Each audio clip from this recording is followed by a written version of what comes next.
So, if you know me and if you know how I talk about a reflective anime that I come to love and appreciate, you know that these are shows that I come to know and love, and I like to celebrate animes that have hit the 5 year mark, the 10-year mark, maybe even the 15-year mark, or just basically anime I watch in general. But today, I wish to bring back an anime that was super infamous, still many consider to be one of the most disappointing shows to come out within the past 10 years because this bad boy actually turned 10 years old this year, and it is Tokyo Ghoul Route A. Yep, Tokyo Ghoul Route A. This is a pretty infamous show that me just saying the title at this point is probably sending shivers down every Tokyo Ghoul fan's spines or what is left of them at this point. But yeah, Tokyo Ghoul Route A, I think needs no introduction at this point. This is a show that, again, for many who have watched the show, who has kept up with the show up until this point here specifically, was considered to be one of the biggest disappointing anime shows of its generation of the last decade, and some even consider it to be a huge departure of what the manga source material was going for at the time. And it makes sense because if you look back to the first season of Tokyo Ghoul, which came out back in the following year of summer 2014, this show was a massive hit. I remember when the show first came out back in high school. This thing was super popular. It blew up like crazy. Everyone was talking about it non freaking stop. And I definitely remember watching the first season of Tokyo Ghoul because a lot of the scenes in the show are still big, still iconic to this day. This was also one of the few times where a horror-ish kind of anime I actually decided to take a little bit seriously because normally I'm not really a horror anime guy, which is why there is like a horror anime I did talk about earlier this year. But back to Tokyo Ghoul season one, this was a really good, refreshing pace at the time when this came out back in 2014. And even though unfortunately I'm going to spoil the score right now, the first season of Tokyo Ghoul, I would unfortunately still to this day give it like a 7 out of 10. Despite the fact that like I understand this has garnered a huge cult following. I understand how iconic the theme song is, the voice acting is. Kaneki's change from what he started off in the beginning of the show to the very climactic ending is still iconic, still holy shit, leaves you on the edge of your seat to this day. The thing is that the show really left off on like a massive cliffhanger with a lot of like empty plot points that were left unanswered and were hoping to be answered when we got to a eventual second season. And a second season, yeah, we got it all right, but not in the way that I think a lot of Tokyo Ghoul fans were hoping for. So, once again, Tokyo Ghoul A lot of anime fans, even myself at the time, were honestly super disappointed when this show first came out. But I will say there is like at least a few saving graces with this show because again, I've been seeing discourse back in the day, even to this day, as like Tokyo Ghoul is the worst anime of all time. This is like probably top 5 worst.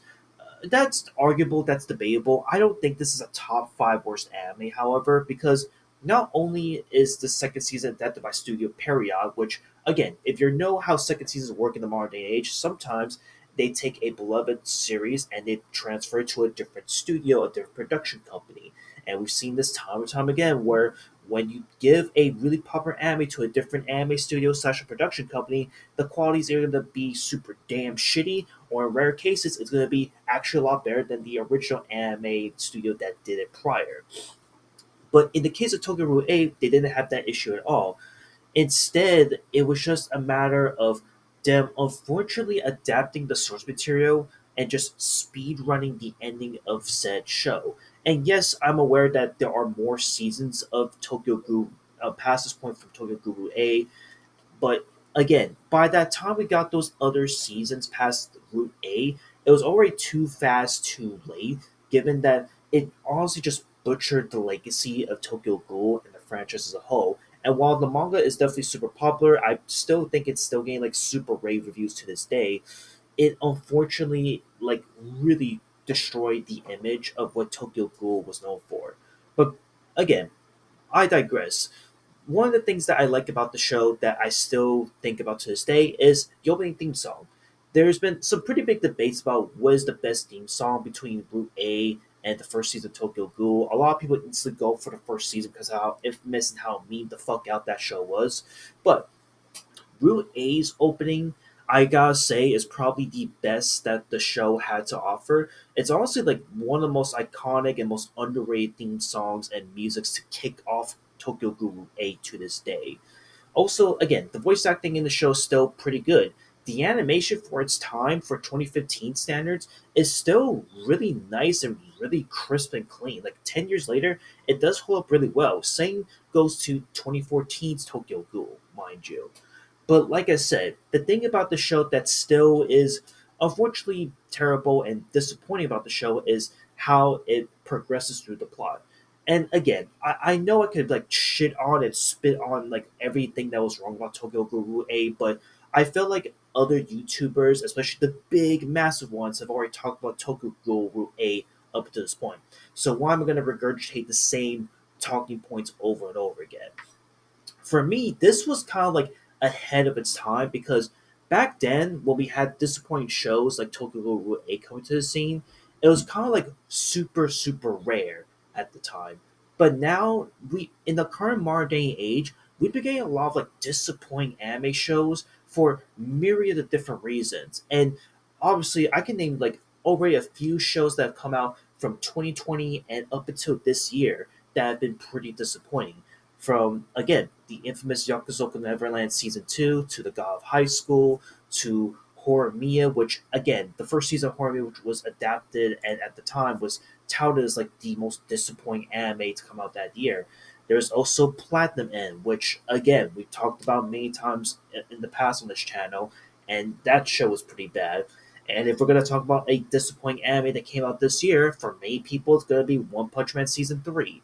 Again, the list goes on and on when it comes to disappointing animes, but Tokyo Ghoul Route A was kind of like the start of like the mainstream audiences like actually realizing and seeing disappointment in their face, if that makes sense.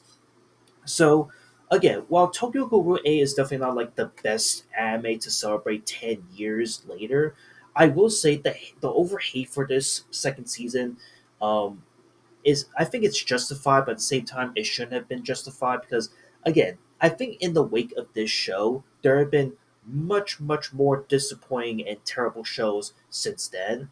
And I feel like now with Tokyo Ghoul A, it's kind of like in the it's bad, but it's not the worst thing you see, you know? So again, Tokyo Ghoul A 10 years later, it's not good. It's still a disappointing mess, but it is a respectable, somewhat okay disappointing mess to wrap this up. And I guess if I were to talk about what I would give the score back then, I gave this bad boy like a 3 or 4 out of 10, but who's counting, right? But anyway, I just want to talk about Tokyo Ghoul A and reflect upon this infamous show because, yeah, there's not a whole lot to really say that has been said about the show at this point. But yeah, I'll see y'all in the next one. Later.